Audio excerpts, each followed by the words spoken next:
প্রশ্ন করেছেন যে হুজুর একই দল বা একই নেতা একই প্রাইম মিনিস্টার কত বছর দেখতে চান, 2 বছর না 1 বছর না 5 বছর না তারও মেয়াদি বেশি? আমি বললাম চোর যদি 1 বছরের জন্য ক্ষমতায় আসে সে চুরি করবে, আর আদর্শ নীতিবান মানুষ যদি 100 বছর ক্ষমতায় থাকে সে চুরি করবে না। এখানে কয় মেয়াদি ক্ষমতায় থাকবে এইটা দেখার বিষয় নয়, ক্ষমতায় কে থাকবে সেটা দেখার বিষয়। আজকে আমি জনগণকে বলবো, আসুন জীবনবার সোনার বাংলা দেখেছেন, নতুন বাংলা দেখেছেন, সবুজ বাংলা দেখেছেন, ডিজিটাল বাংলা দেখেছেন, ইসলামের বাংলা দেখেন নাই।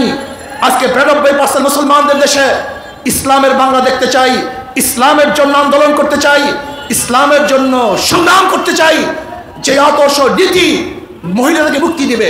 ইসলামী আন্দোলন বাংলাদেশ ঢাকা মহানগর দক্ষিণের আওতাধীন নিউ মার্কেট থানা শাখা কর্তৃক আয়োজিত আজকের এই গণসমাবেশে এখন প্রধান অতিথির গুরুত্বপূর্ণ ভাষণ প্রদান করবেন ইসলামী আন্দোলন বাংলাদেশের সংগ্রামী সিনিয়র নায়েব আমির, এদেশের ইসলামী রাজনীতির অন্যতম আইডল, স্বৈরাচার বিরোধী আন্দোলনের অন্যতম সফল রূপকার, রাজপথের লড়াকু সৈনিক, সংগ্রামী জননেতা আল্লামা মুফতি সৈয়দ মোহাম্মদ ফয়জুল করিম শাইখে চরমনাই হাফিজাহুল্লাহ।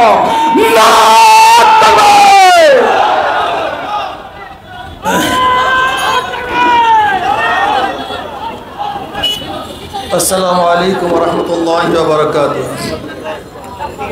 নাহমাদু ওয়া নুসাল্লি আলা রাসূলিহিল কারীম, আম্মা বা'দ। ফাআউযু বিল্লাহি মিনাশ শাইতানির রাজীম। বিসমিল্লাহির রাহমানির রাহিম। ওয়া তিলকাল আইয়ামু নুদাবিলুহা বাইনান নাস। সময় বলি সাল্লাল্লাহু আলাইহি ওয়াসাল্লাম। ইসলামী আন্দোলন বাংলাদেশ নিউ মার্কেট থানা শাখা কর্তৃক আয়োজিত আজকে এই গণসমাবেশের সম্মানিত সভাপতি, নেতৃবৃন্দ, সকল স্তরের ইসলাম প্রিয় দেশপ্রেমিক ভাইয়েরা আমার, আজকে যে ভূখণ্ডের মধ্যে আমরা দাঁড়িয়ে আছি, এই ভূখণ্ড 4 বার স্বাধীন হয়েছে।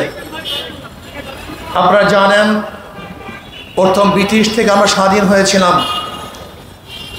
দীর্ঘ 200 বছর ব্রিটিশ আমাদের উপর শোষণ করেছে, নির্যাতন করেছে, অত্যাচার করেছে। সেই ব্রিটিশদের বিরুদ্ধে প্রথম আন্দোলনের সূচনা করেছিল মুসলমান।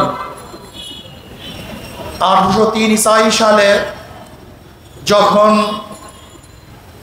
ব্রিটিশ দিল্লি দখল করে জাফরের থেকে, সেই দিন শাহ ওলিউল্লাহ মুহাদ্দিস দেলভী রহমাতুল্লাহ আলাইহির বড় সন্তান শাহ আব্দুল আজিজ সাহেব রহমাতুল্লাহ আলাইহি ঘোষণা দিয়েছিলেন, আজকের থেকে পাক ভারত মহাদেশ দারুল ইসলাম নয় দারুল হরব।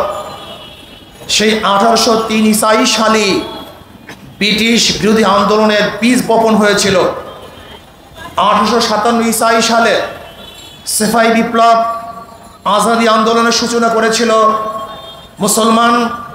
সেখানে নেতৃত্ব প্রদান করেছিলেন হাজী ইমদাদুল্লাহ মুহাজির মক্কি রহমতুল্লাহ আলাইহি, রশিদ আহমদ গঙ্গুর রহমতুল্লাহ আলাইহি, কাসেম নামদুর রহমতুল্লাহ আলাইহি সহ হাজারো উলামায়ে কেরাম মুসলমানের রক্তের ভিত্তিতেই এদের স্বাধীন হয়েছিল।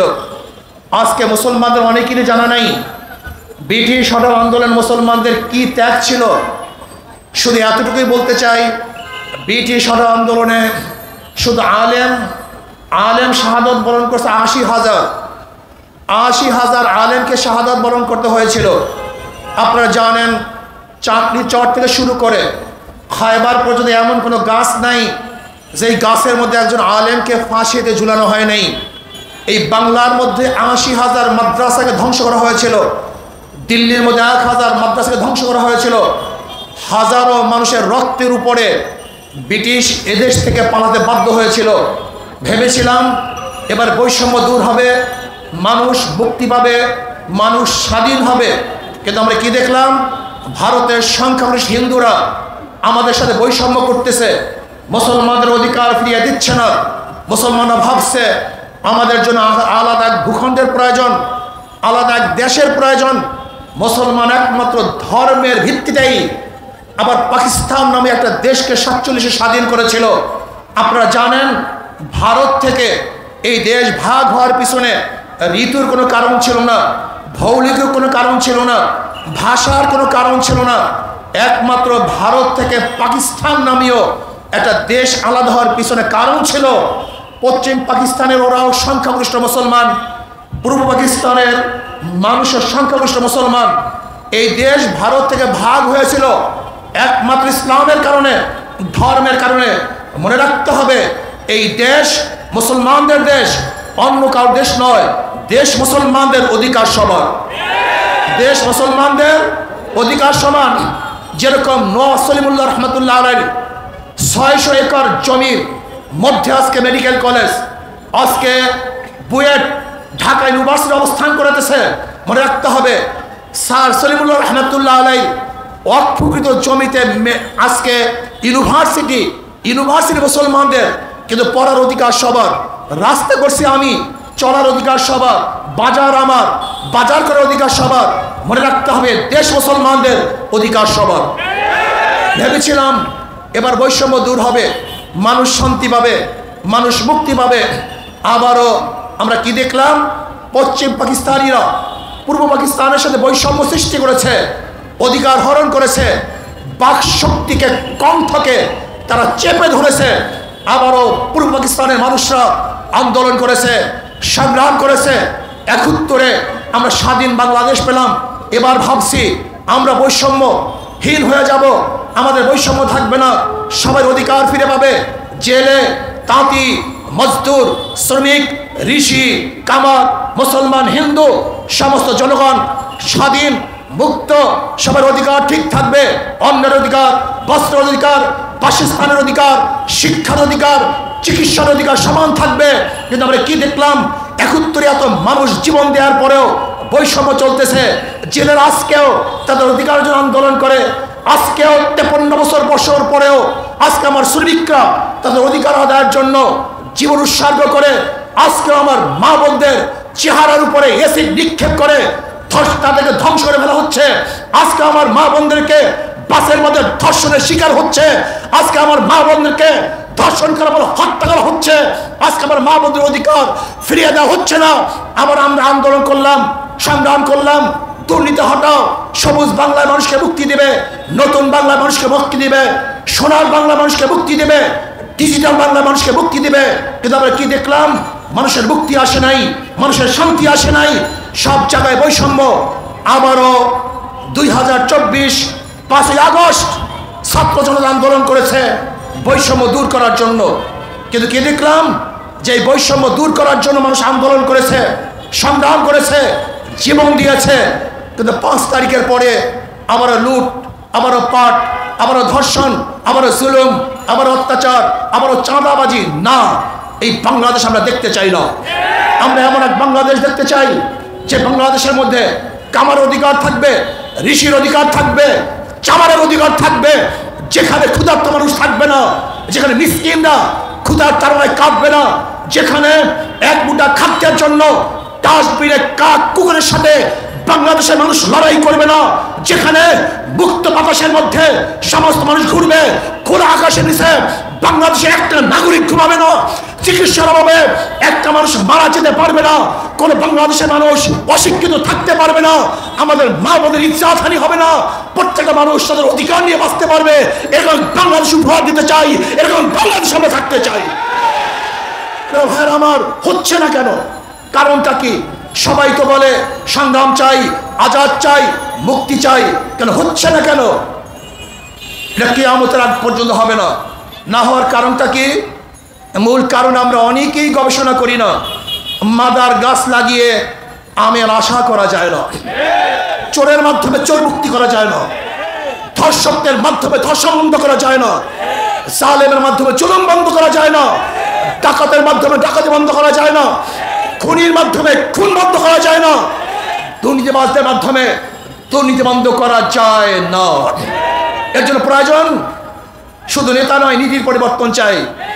ওসি চলে যায় কিন্তু ঘুষ বন্ধ হয় না, এসপি পরিবর্তন হয়, ঘুষের পরিবর্তন হয় না, ডিসি পরিবর্তন হয়, দুর্নীতি পরিবর্তন হয় না। কারণটা কি? এর কারণ হলো ডিসি পরিবর্তন হয়েছে, আদর্শ পরিবর্তন হয়নি। এসপির পরিবর্তন হয়েছে, আদর্শের পরিবর্তন হয় নাই। যতক্ষণ পর্যন্ত যে আল্লাহকে ভয় করে, আল্লাহর সামনে হিসাব দিতে হবে, এই তাকওয়া ভিত্তিক নেতা যতদিন পর্যন্ত বাংলাদেশে নেতৃত্ব না দিবে ততদিন পর্যন্ত রক্ত দিবেন, সংগ্রাম করবেন, আন্দোলন করবেন, মুক্তি পাবেন না, আজাদি পাবেন না। এই জন্য বারবার উদাহরণ দেয়, একজনের নাম এ, একজনের নাম বি, একজনের নাম সি, তিনজনই চোর। এও চোর, বিও চোর, সিও চোর। ক্ষমতা এ, সে কি করবে? হটাও এ, বসাও বি, কি করবে? হটাও বি, বসাও সি, কি করবে? নেতার পরিবর্তন হয়েছে, দলের পরিবর্তন হয়েছে, নীতি ও আদর্শের পরিবর্তন হয়নি।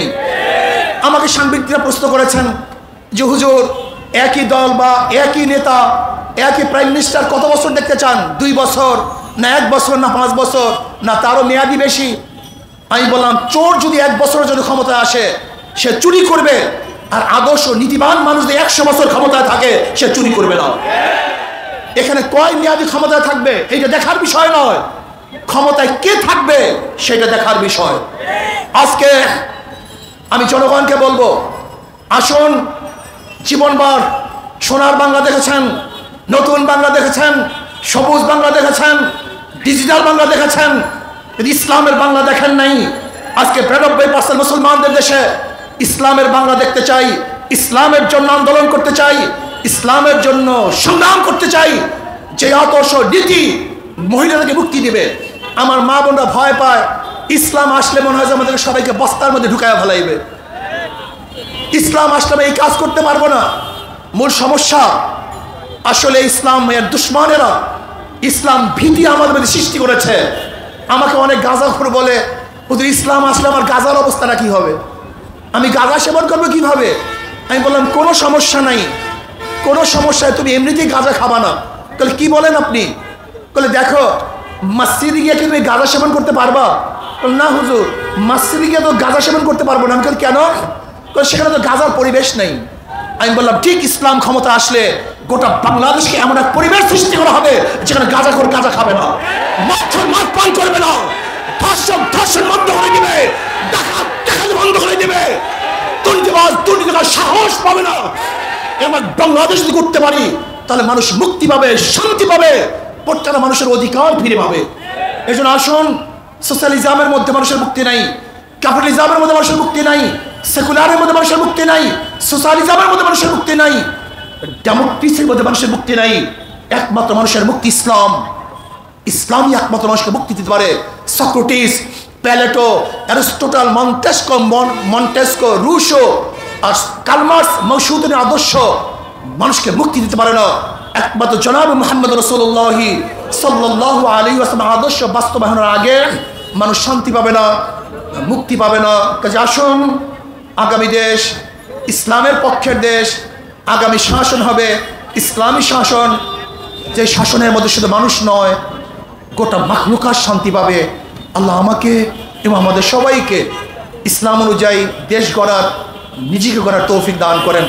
আল্লাহ।